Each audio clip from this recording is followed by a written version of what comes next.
Magnet rezeki, satu sama terhubung. Bismillahirrahmanirrahim. Assalamualaikum warahmatullahi wabarakatuh. Alhamdulillah, tsumma alhamdulillah, wassalatu wassalamu ala rasulillah wa ala alihi wa sahbihi wa walah, wa la hawla wa la quwata illa billah, amma ba'd.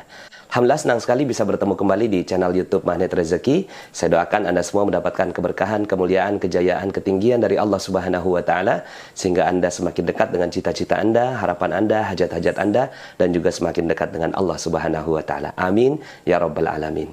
Seperti biasa di channel ini kita akan membahas tentang materi magnet rezeki, bagaimana menarik rezeki dahsyat dengan cara Allah. Tapi sebelum kita lanjut kepada materinya, bagi teman-teman yang belum subscribe dan baru saja menemukan channel ini, silahkan subscribe. Insya Allah Anda akan mendapatkan materi-materi yang terbaik dari channel ini. Insya Allah Anda adalah makhluk yang ajaib.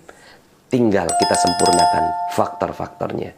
Dan insya Allah dalam video-video berikutnya kita akan lanjutkan materi ini sampai Anda menemukan potensi terbesar diri Anda dan menjadi makhluk ajaib sebagaimana yang Allah Subhanahu wa Ta'ala inginkan.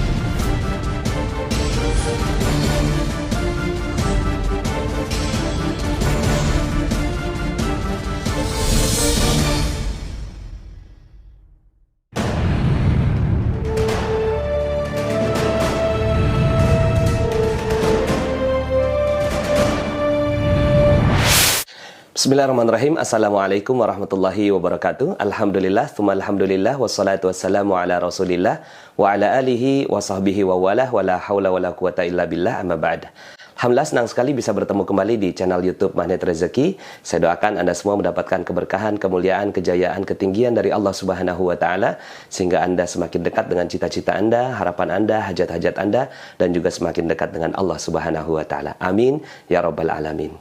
Seperti biasa di channel ini kita akan membahas tentang materi magnet rezeki, bagaimana menarik rezeki dahsyat dengan cara Allah. Dan kali ini kita masuk pada audio berjudul Perisai Rezeki yang part kedua. Oke, mari kita bahas tentang materi perisai rezeki dan pendalaman dari part yang sebelumnya. Mungkin sebagian di antara Anda ketika melihat video sebelumnya mengatakan bahwa aduh, materinya kok berat sekali ya bicara tentang dosa. Saya ingin mengajak Anda semua untuk melihat gambaran keseluruhannya.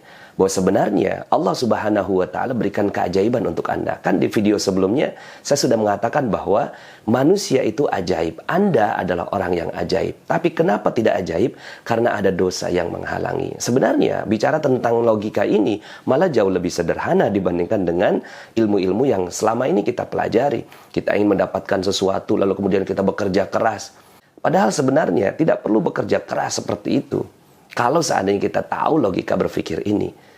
Hilangkan saja dari dosa, hilangkan saja perisainya, maka keajaiban akan datang pada kehidupan Anda. Malah sebenarnya logikanya jauh lebih sederhana.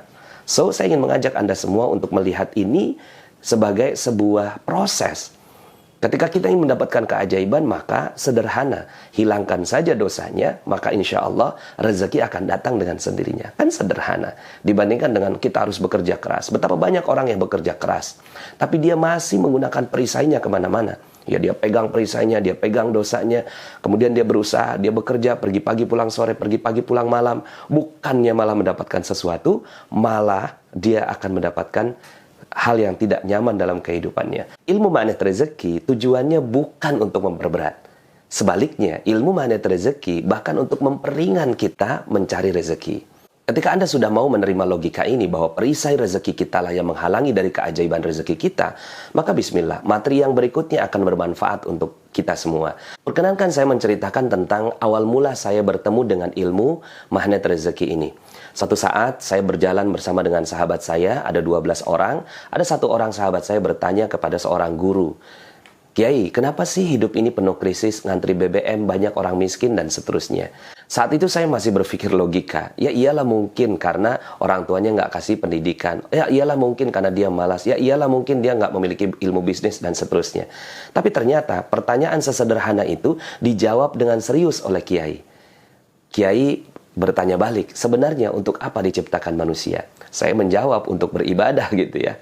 Tapi kemudian kata Kiai, salah. Untuk apa beribadah? Aduh, saya agak kaget ya. Karena baru ketemu dengan seorang kiai yang mengatakan hal seperti ini. Karena sebelumnya saya meyakini bahwa hidup adalah untuk beribadah. Wa ma khalaqtul jinna wal insa illa liya'budun. Tapi kata kiai, bukan untuk itu. Saya jawab lagi, untuk menjadi khalifah kiai. Salah kata kiai. Ya karena salah semua ya udah saya diam aja. Lalu kemudian kiai mengatakan, sebenarnya Allah menciptakan kita untuk dimuliakan dan dimanja. Allah menciptakan kita untuk berbahagia. Allah menciptakan kita untuk bersenang-senang. Allah nggak mau kita susah. Allah nggak mau kita berat. Allah nggak mau kita capek-capek mencari nafkah. Kata kiai seperti itu. Sebenarnya ketika diciptakan oleh Allah Subhanahu wa Ta'ala manusia, tujuannya satu, untuk dimuliakan dan dimanja. Ketika diciptakan Nabi Adam, lalu kemudian Allah Subhanahu wa Ta'ala memerintahkan kepada Nabi Adam, uskun anta wa zaujukal jannah. Duduk diam engkau ya Adam beserta istrimu di surga. Wa kula minha ragadan haitsu syi'tuma. Makan semua yang ada. Akhirnya begitulah kehidupan kita. Manusia awalnya untuk menikmati semua yang Allah Subhanahu wa Ta'ala ciptakan untuk kita. Tapi ada tapinya, wala taqraba hadhihi syajarah. Tapi jangan sentuh-sentuh ini pohon. Malah disentuh oleh Nabi Adam. Apa yang terjadi? Turun ke bumi, lalu kemudian dia harus berproses. Itu ada pohon, panjat, petik, kupas, masak, baru makan. Lebih susah hidupnya. Maka kata kiai, sebenarnya Allah Subhanahu wa Ta'ala ciptakan kita semua untuk bersenang-senang, untuk hidupnya ajaib. Di mana? Di surga. Tapi kenapa hidupnya nggak ajaib? Karena satu yang dilakukannya, dosa. Jadi dosalah yang membuat hidup kita sulit. Dosalah yang memisahkan antara diri kita dengan surga Allah Subhanahu wa Ta'ala. Di surga hidupnya ajaib. Karena ada dosa, maka keajaibannya hilang. Apakah dosanya berhenti? Kata kiai. Enggak kiai, dosa lagi. Akhirnya nggak boleh metik, sekarang nanam. Ambil benih di tempat yang lain, ditanam, ditunggu. 5 tahun baru bisa dimakan. Lebih susah hidupnya? Lebih susah. Karena apa? Karena dosanya nambah. Apakah dosanya berhenti? Enggak, dosa lagi manusia. Akhirnya nggak boleh nanam. Beli sekarang, kerja keras banting tulang.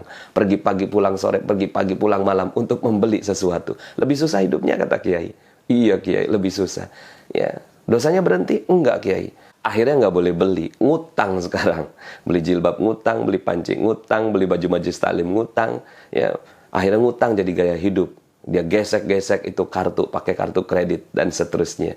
Pada saat kiai ngomong utang, saya nunduk teman-teman. Ya Allah, gue banget pada saat itu saya sedang berada dalam kondisi yang terpuruk. Saya sedang hutang banyak, dikejar-kejar debt collector, dilaporkan polisi, digugat dan seterusnya. Lalu kemudian betul saja, ya sebenarnya harusnya pantasnya kehidupan saya ajaib. Tapi kenapa saya seperti ini? Karena saya banyak dosa. Dan itu saya sadari pada saat itu. Kemudian kata kiai gini, ya, dosanya berhenti? Enggak kiai, dosa lagi. Akhirnya nggak boleh ngutang, gali lubang, tutup lubang. Itu saya banget gitu ya. Pada saat itu ketika ada tagihan, lalu kemudian saya coba cari pinjaman, ya jatuh tempo, cari pinjaman lagi dan seterusnya. Sampai kemudian akhirnya miliaran rupiah saya berhutang teman-teman semua. Ya, sampai kemudian kata kiai gini, kau mau nggak hidup kamu ajaib? Mau kiai. Kau mau nggak kamu kembali pada kehidupan keajaiban kamu? Mau kiai. Kau mau nggak selesai semua persoalan hidup kamu? Mau kiai. Kata kiai, sederhana. Jangan buat dosa satupun. Maka kau akan rasakan surga sebelum surga yang sebenarnya. Pada saat itu saya tertegun dengan jawaban itu. Kamu juga pernah hidupnya ajaib. Tinggal diulangi saja. Kata kiai seperti itu ke saya. Lalu kemudian pulang dari rumah kiai itu, saya menangis sejadi-jadinya. Karena saya ingin hidupnya ajaib, tapi saya nggak bisa seperti itu. Sampai kemudian akhirnya, kata kiai kan begini, apa yang terbetik di benak, langsung terwujud, seakan dimanja oleh Allah. Itulah gaya hidup di surga. Kamu pernah mengalami hal seperti itu? Saya coba berpikir, ada nggak kehidupan saya yang ajaib? Pada saat itu perenungan saya sampai pada sebuah kisah. Jadi saya bertemu dengan kiai itu tahun 2010. Nah sementara saya bertemu dengan sebuah kisah yang terjadi pada kehidupan saya di tahun 2002. Pada saat itu saya ikut istri dapat beasiswa S2 di Malaysia, kemudian saya ikut, kata teman di sana, insya Allah bisa dapat visa, insya Allah bisa dapat pekerjaan. Ternyata alhamdulillah dua-duanya nggak dapat. Akhirnya saya jadi pengangguran di negeri orang. Setiap hari yang saya lakukan adalah mengantarkan istri ke kampus, pulang tutup pintu, tutup jendela, malu dilihat orang Malaysia. Sampai kemudian istri saya saat itu hamil dan ngidam, tiap hari minta sayur. Saya pergi beli sayur, dia masak, besok dia minta lagi, "Bang, belikan sayur." Saya pergi beli sayur, kemudian dia masak. Sampai kemudian akhirnya saya menghayal, enak ya kalau punya kulkas. Ya, belinya sekali untuk dimasak 1 minggu gitu ya. Mungkin teman-teman semua pernah ngelihat film kartun gitu, jatuh itu ada burung-burung yang terbang gitu ya. Saya itu setiap istri saya bilang, "Bang, belikan sayur." Di kepala saya itu kulkas gitu ya. Saya menghayal. Cuma yang saya bisa lakukan hanya itu, menghayal. Beli nggak bisa, ngeredit nggak bisa. Karena saya waktu itu nggak kerja dan nggak punya penghasilan. Istri saya pun penghasilannya nggak begitu banyak. Enaknya pengangguran itu kan dekat dengan masjid gitu ya. Setiap ada azan, saya datang ke masjid. Nah pada saat itu, saya berdoa. Ya, doanya benar, Rabbana atina fid dunya hasanah. Tapi kepala mikirnya kulkas ya Allah, kulkas ya Allah. Sampai kemudian ketika keluar dari masjid, ada kulkas dibuang. Ya, saya dekati kulkas itu, saya buka pintunya, kemudian saya lihat masih ada bunga esnya, berarti baru dibuang. Nah, orang Malaysia itu baik hati. Kalau mereka mau ganti perabot, tinggal letakkan perabot yang lama di depan. Silakan diambil sama siapa saja. Tinggal rebutan aja sama orang India, Bangladesh, dan Indonesia. Nah, pada saat itu saya belum pernah memulung sebesar itu. Ya, kalau yang kecil-kecil saya udah lihai gitu ya.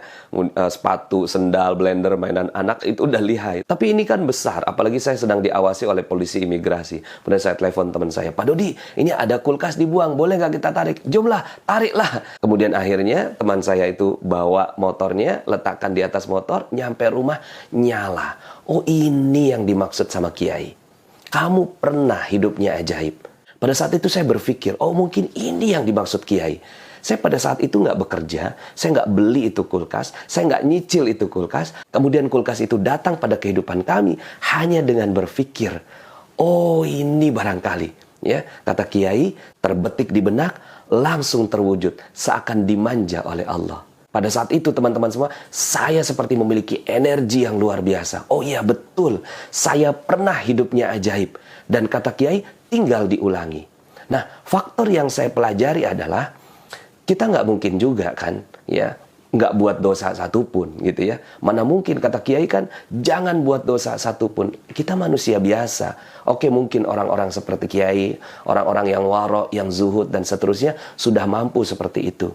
Nah, derajat untuk saya ini akhirnya berhati-hati dari dosa. Maka itu yang menjadi tagline bagi saya. Ketika berhati-hati dari dosa, akan terjadi keajaiban. Ketika berhati-hati dari dosa, kau akan rasakan syurga sebelum syurga yang sebenarnya. Pada saat itu saya juga berdiskusi dengan beliau, bukankah kita belum masuk syurga, Kiai? Kata Kiai, jarak antara syurga akhirat dengan syurga dunia setipis kematian. Tapi keajaibannya sudah ada sekarang. Syurganya sudah ada sekarang. Setelah itu, saya memiliki energi luar biasa. Oh ya betul, saya hidupnya bisa ajaib. Dan insya Allah hutang-hutang saya, amanah-amanah saya, semua hal-hal yang saya inginkan bisa terjadi pada kehidupan saya. Dulu saya menamakan ini ilmunya ilmu kulkas. Ya, saya menamakan ini ilmu kulkas. Saya hanya berpikir di kepala, sering datang terwujud. Dan ternyata betul. Nah faktornya, satu saja faktornya, sederhana. Berhati-hati dari dosa. Nah setelah itu teman-teman, saya ketika ada keinginan, saya hanya berpikir di kepala, saya hanya merasakan dalam hati saya, lalu kemudian tiba-tiba terwujud. Ya Allah, saya pengen pergi umroh. Alhamdulillah, saya baru 33 kali pergi umroh. Saya harus berhati-hati berbicara seperti ini. Karena sebenarnya saya nggak bisa apa-apa. Saya hanya memesan keajaiban. Cuma, itulah Allah Subhanahu wa Ta'ala. Yang saya ingin sampaikan kepada Anda semua adalah keajaiban Allah Subhanahu wa Ta'ala. Yang hebat ya tentunya Allah. Saya nggak bisa apa-apa, saya hanya memesan keajaiban. Saya hanya berpikir di kepala, ya Allah saya pengen pergi umroh. Waktu itu saya pernah mendengarkan ceramah Ustaz. Kalau jarak antara beliau dengan Ka'bah itu seperti pintu samping. Ya, ngebuka, udah Ka'bah. Dalam hati saya, ya Allah saya pengen seperti itu. Lalu kemudian saya tanamkan pakai ilmu kulkas gitu ya. Yang dulu saya yakini, subhanallah. Tiba-tiba ada yang telepon, Pak Nas, ini ada Ustadz nggak jadi berangkat, boleh nggak Pak Nas gantikan? Tapi saya bukan ustadz, udah gampang Pak Nas, yang lainnya semua akan ada mutawif di sana. Subhanallah, saya malah menjadi pembimbing free, gratis. Dan setelah itu saya ngomong sama jamaah mohon maaf ya, setelah selesai itu ya acara, saya sebenarnya adalah ustadz pengganti. Mohon maaf kalau seandainya pelayanan saya kurang maksimal. Ternyata setelah itu jamaah malah laporan ke travel. Dan akhirnya saya dijadikan sebagai pembimbing umroh dan haji di Mihrab Qalbi Travel. Hanya berpikir, ya Allah pengen pergi umroh. Tiba-tiba berkali-kali. Bahkan dengan itu semua, ya saya akhirnya bisa keliling dunia. Ya, saya bisa pergi ke Mesir, ke Abu Dhabi, kemudian ke Dubai, kemudian ke Petra, kemudian ke Masjidil Aqsa. Subhanallah, ya, bukan saya yang hebat, ya. Misi saya dalam menyampaikan ilmu magnet rezeki ini adalah fa'amma bi ni'mati rabbika fahaddis. Maka nikmat Rabbmu sebarkanlah. Ini adalah testimoni. Yang saya testimoni adalah kekuatan Allah Subhanahu wa taala. Maka kalau seandainya Anda mau melakukannya, insya Allah Anda bisa. Saya pun berpikir, ya Allah, saya pengen sekali keliling dunia. Akhirnya ya saya dengan istri saya ya pergi keliling dunia dengan ilmu magnet rezeki ini. Hanya berpikir di kepala, ya Allah, saya pengen pergi keliling dunia. Akhirnya kita pergi ke Singapura, ke Malaysia, kemudian ke Turki, ke Korea, ke Jepang, kemudian ke Eropa, ya, kemudian ke Belgia, ke Nederland, ke London, ke Paris, ke Barcelona, ke Andalusia, ke Hawaii. Subhanallah, luar biasa. Sekali lagi, bukan saya yang hebat, tapi ada kekuatan maha dahsyat. Dan ternyata faktornya cuma satu: berhati-hati dari dosa. Yang penting adalah pada saat kita berhati-hati dari dosa, maka keajaiban itu akan sangat-sangat mudah sekali datang pada kehidupan kita. So, saya ingin mengajak Anda semua untuk memandang ilmu ini dengan gembira.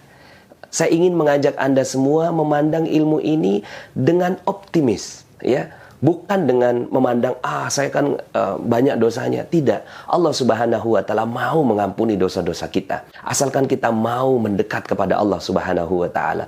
Dalam sebuah hadis dikatakan ketika kita mendekat kepada Allah 1 langkah, Allah mendekat 1000 langkah. Ketika kita mendekat kepada Allah dengan berjalan, Allah mendekat kepada kita dengan berlari.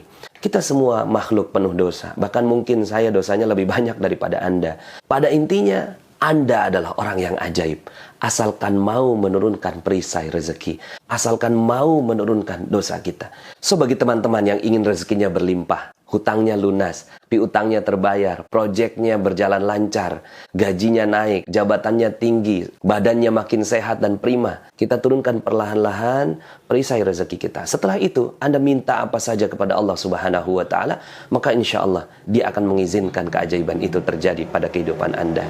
Itu yang terjadi pada kehidupan saya dan juga para teman-teman yang mencintai ilmu magnet rezeki. Maka itu pun juga yang akan terjadi pada kehidupan Anda. Insya Allah Anda adalah makhluk yang ajaib. Tinggal kita sempurnakan faktor-faktornya. Dan insya Allah dalam video-video berikutnya kita akan lanjutkan materi ini sampai Anda menemukan potensi terbesar diri Anda dan menjadi makhluk ajaib sebagaimana yang Allah Subhanahu wa ta'ala inginkan untuk Anda. Saya Nasrullah, sampai jumpa. Assalamualaikum warahmatullahi wabarakatuh.